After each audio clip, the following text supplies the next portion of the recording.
Hi friends, எல்லாருக்கும் வணக்கம். எல்லோரும் எப்படி இருக்கீங்க? நல்லா இருக்கீங்களா? Welcome to Sakthi Saravana YouTube channel. இன்றைக்கி வீடியோவில் ஆன்மீக தகவலில் நம்மளுடைய கஷ்டம் தீர விநாயகர் பெருமானை எப்படி வழிபாடு செய்கிறதெல்லாம், எளிமையாக எப்படி வழிபாடு செய்யலாம் அப்படின்றத பற்றி தாங்க பார்க்க போகிறோம். இது சொல்கிறதுக்கு ரொம்ப எளிமையாக இருக்கும், செய்கிறதுக்கும் எளிமையான பரிகாரம் தாங்க.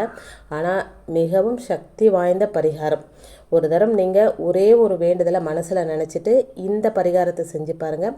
கண்டிப்பாக கலியுக தெய்வம் முழு முதற் கடவுள் விநாயகர் பெருமான் உங்களுடைய வேண்டுதலை நீங்கள் நினச்ச நாளுக்கு முன்னாடியே நடத்தி கொடுப்பாருங்க. ட்ரை பண்ணி பாருங்கள். இப்போ வாங்க வீடியோக்குள்ளே போகலாம். தெய்வங்களில் மிகவும் எளிமையான முறையில் நாம் பூஜை செய்யக்கூடிய ஒருத்தர்னா அவர் விநாயகர் தாங்க. இவருக்கு அப்படின்னு தனியாக அர்ச்சனைகளோ பூஜைகளோ செய்யணும் அப்படின்ற அவசியம் கூட கிடையாதுங்க. மனசார நினச்சி ஒரே ஒரு அருகம்புல்லை வச்சு வணங்கினாலே போதுங்க, அதுக்கே அவர் அருள் புரிஞ்சிடுவார் அப்படின்னு சொல்லப்படுதுங்க.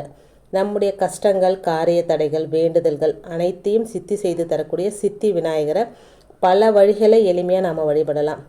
இன்றைக்கி வீடியோவில் நம்முடைய காரியங்கள் நிறைவேறவும் பிரச்சனைகள் தீரவும் எளிமையான முறையில் எப்படி வழிபாடு செய்கிறது அப்படின்றத பற்றி பார்க்கலாம் வாங்க. இப்போ தான் ஃபஸ்ட் டைம் என்னோடய வீடியோஸ்லாம் நீங்கள் பார்க்குறீங்க அப்படின்னா ப்ளீஸ் சேனலுக்கு சப்ஸ்கிரைப் பண்ணி உங்களுடைய சப்போர்ட்டுகளை கொடுங்க. உங்களுடைய ஒவ்வொரு சப்போர்ட்டும் எனக்கு மிகப்பெரிய ஒரு மோட்டிவேட்டாக இருக்குங்க. இந்த வழிபாட்டை வீட்டிலருந்தே செய்யலாங்க.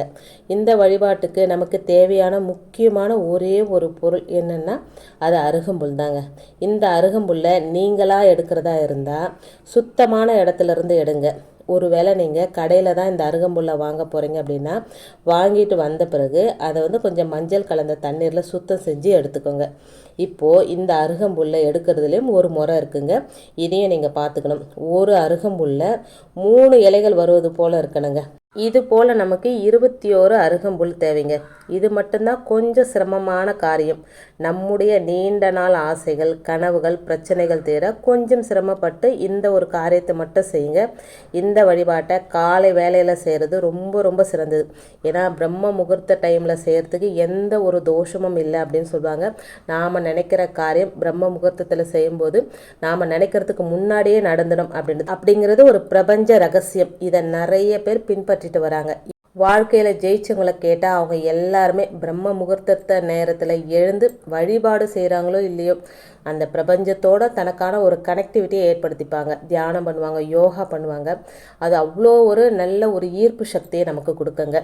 ஒருவேளை இப்போ இப்போ இருக்கிற கால சூழ்நிலைக்கு எல்லோரும் வேலைக்கு போகிறாங்க, ஷிஃப்ட் கணக்கில் போகிறாங்க, ஐடி கம்பெனியில் ஒர்க் பண்ணுறாங்க. அந்த மாதிரி இருக்கிறவங்க மாலை நேரத்தில் கூட இந்த வழிபாடை செய்யலாங்க. ஆனால் ஒரே ஒரு முக்கியமான விஷயம் என்னென்னா, இந்த வழிபாடு செய்ய போகிறீங்க அப்படின்னா அன்றைய தினத்தில் மட்டும் அசைவத்தை மட்டும் தவிர்த்துருங்க. அடுத்து அருகம்புல்லை விநாயகருக்கு மாலையாக தொடுக்கலாம். அப்படி இல்லைன்னா மொத்தமாகவும் கட்டி வைக்கலாங்க. அது உங்களுடைய விருப்பம். வீட்டில் இருக்கிற விநாயகர் படம் அல்லது சிலைக்கு முன்னாடி இந்த அருகம்புல்லை வச்சுருங்க. வெத்தலை பாக்கு பழம் இருந்தால் வைங்க, இல்லைனாலும் பரவாயில்லைங்க. நெய்வேத்தியமாக விநாயகருக்கு பிடிச்ச அவல், பொரி, கடலை இதில் ஏதாவது ஒன்று வச்சா கூட போதுங்க. இதற்கு பிறகு விநாயகருக்கு முன்னாடி ஒரு தீபம் ஏற்றி வைக்கணுங்க. அதுவும் விநாயகருக்கு தீபம் ஏற்றுறது தேங்காய் எண்ணெயில் ஏற்றுங்க. ரொம்ப ரொம்ப விசேஷங்க. தேங்காய் எண்ணெயில் தீபம் ஏற்றி விநாயகர்கிட்ட நீங்கள் வைக்கிற வேண்டுதல் கண்டிப்பாக நடக்குங்க. இன்னொரு முக்கியமான விஷயம் என்னென்னா, ஒரே ஒரு வேண்டுதல் முதல்ல வைங்க. அந்த வேண்டுதல் நடந்து முடிஞ்ச பிறகு அதுக்கப்புறம் கூட அடுத்த திங்கக்கிழமையிலேருந்து நீங்கள் இன்னொரு வேண்டுதல் வச்சு வழிபாடு செஞ்சுக்கலாம். முதல்ல வைக்கும்போது ஒரு வேண்டுதல் வைங்க. வேண்டுதல் வச்சு அதை மனசார அது நடக்கணும் அப்படின்னு சொல்லி பிரார்த்தனை செஞ்சுக்கோங்க. விநாயகரோட மந்திரங்கள் தெரிஞ்சால் இந்த நேரத்தில் அதை சொல்லலாம். ஓம் கம் கணபதியே நமக, ஓம் விக்னேஷாய நமக, கஜானாய நமக, லம்போதராய நமக, ஏகதந்தாய நமக, விநாயகாய நமக. இந்த மாதிரி மந்திரங்கள் ஏதாவது தெரிஞ்சால் சொல்லுங்கள். தெரியல அப்படின்னாலும் பரவாயில்லைங்க. இந்த முறையில் 21 திங்கட்கிழமைகள் தொடர்ந்து இந்த வழிபாடு செய்யணுங்க. இந்த 21 வாரங்கள் முடிகிறதுக்குள்ளாகவே நீங்கள் நினச்சது கண்டிப்பாக நிறைவேறும் அப்படின்னு சொல்லப்படுதுங்க. அப்படி நிறைவேறும் பட்சத்தில் இந்த வழிபாட்டை விடக்கூடாதுங்க. உங்களுக்கு நடந்துச்சு அப்படின்னா அதை விட்டுடக்கூடாதுங்க. தொடர்ந்து 21 வாரங்கள் 21 அருகம்புல் வச்சு இந்த பூஜையை செய்யுங்க. 21வது வாரம் ஒரு வேட்டி துண்டு வச்சு திருமணமாகாத ஒருத்தருக்கு தானமாக தரணுங்க. நம்முடைய கடினமான காரியங்களையும் எளிமையாக முடித்து தரக்கூடிய இந்த விநாயகர் வழிபாட்டு முறையில் உங்களுக்கு நம்பிக்கை இருந்தால் முழு மனதோடு விநாயகரை சரணடைந்து வழிபட்டு நல்ல பலனை பெறலாங்க. இன்றைக்கி வீடியோவில் நான் சொன்ன விஷயங்கள் உங்களுக்கு பிடிச்சிருந்தது அப்படின்னா ப்ளீஸ் சேனலுக்கு சப்ஸ்கிரைப் பண்ணி சப்போர்ட் பண்ணுங்கள். இந்த வீடியோ உங்கள் ஃப்ரெண்ட்ஸ் அண்ட் ஃபேமிலிக்கும் ஷேர் பண்ணி விடுங்க. இன்னொரு எளிமையான ஆன்மீக தகவலோடு உங்களை சந்திக்கிறேன். அது வரைக்கும் நன்றி, வணக்கமும். Take care and bye friends.